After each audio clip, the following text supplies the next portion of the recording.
Hi, everybody.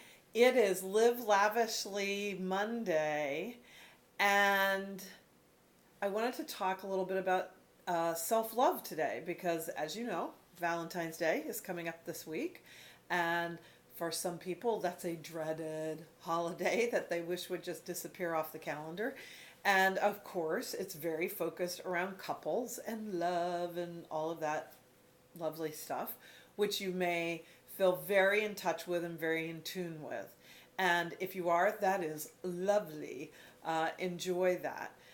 For those of you who are struggling with it a little bit, last week on our Live Lavishly Light episode, I talked a little bit about being single and having that feeling of just being sick of being single. So today we're going to kind of follow that up with self-love and self-care. I'm Brenda, Florida, life coach and lifestyle advisor. And I think this issue of self care and self love is really the foundation of attracting a partner, if that's what you want to do, or just really feeling fulfilled and satisfied as a single person if you either are that way or just choose to be that way. I will admit I go back and forth as sometimes I really want to have a relationship, and I really sometimes I'll even say I long to be in a relationship, a healthy relationship. And other times I think, you know what, I love being single. I don't think I even care about being in a relationship, a romantic relationship. Of course, I have friends and family and other relationships that support me and where I love others and they love me. But in that romantic realm, sometimes I just think I maybe, maybe that's not something I need. But what I do need, what everyone needs, is that ability to love themselves. And I don't mean that in any sort of selfish way, and I hope you won't interpret it that way. But there's a big difference between being self centered, only thinking about yourself, ignoring uh, your impact on other people or what other people's needs are, and taking care of yourself. I'm even going to say first, because to me, I can't help somebody else. I can't take care of somebody else if I needed to. I don't happen to have that in my life right now, but when I was a mother, well, I'm still a mother, but when my kids were little and they needed me to take care of them, you can't really help others or take care of others unless you have taken care of yourself first. So you're going to give out of a glass that is full instead of one that is empty, right? Because if it's empty, there's really nothing to give.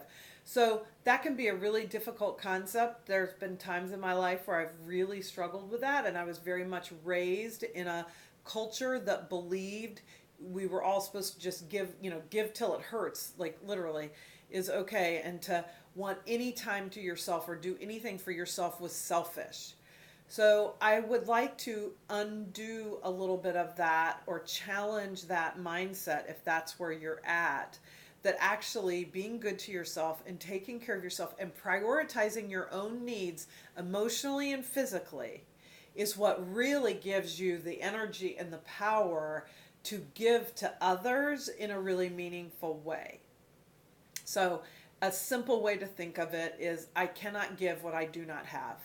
So if I'm exhausted, I really can't give any energy to another person. I may go through the motions of doing something, but it won't be nearly as impactful as if I had taken care of myself first, gotten the rest I needed, or eaten if I needed food, or whatever it is, exercise, whatever I needed, could just be time to myself for fun.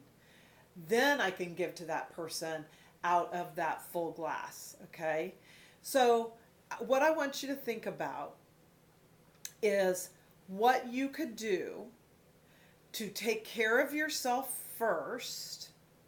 And again, that includes things that are recreational or fun or entertainment or whatever, because we can't take care of ourselves without including those things. It's not just, eating, sleeping, the real basics. That's not what I'm talking about. I'm talking about enough the way you would want to be taken care of if you had the perfect partner that you imagine. Do that for yourself. If you could every day do something for yourself that you wish, if you're, wishing you had a partner, um, that you wish they were doing for you, and you give that to yourself,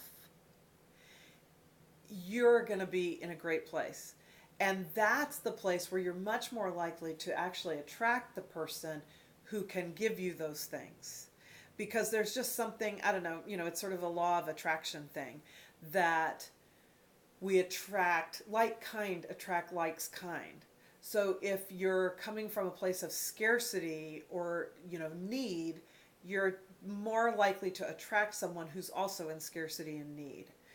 If you're in a place of abundance, you're much more likely to attract a person of abundance. So I want you to think of this gesture. I'm using my hands here sort of a little bit on purpose, that, and I like to talk with my hands a lot. I want you to think of giving, right? Because if you're giving with your hands up, and that puts you in a place of receivership, because now my hands are up and open and out, and I'm also ready to receive. So I want you to think of everything that you give to yourself is putting you in a place of receivership, to both first receive that from yourself and then to be able to receive it from others. So I'd love to hear what you do for yourself. What are those things? Maybe pick 2 or 3 things that you really wish, someone would be doing for you, that you do for yourself and give for yourself.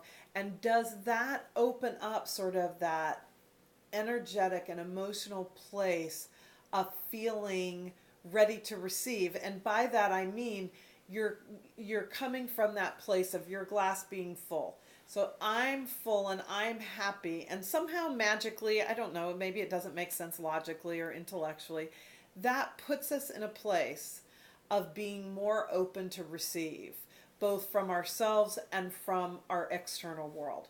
So experiment with that.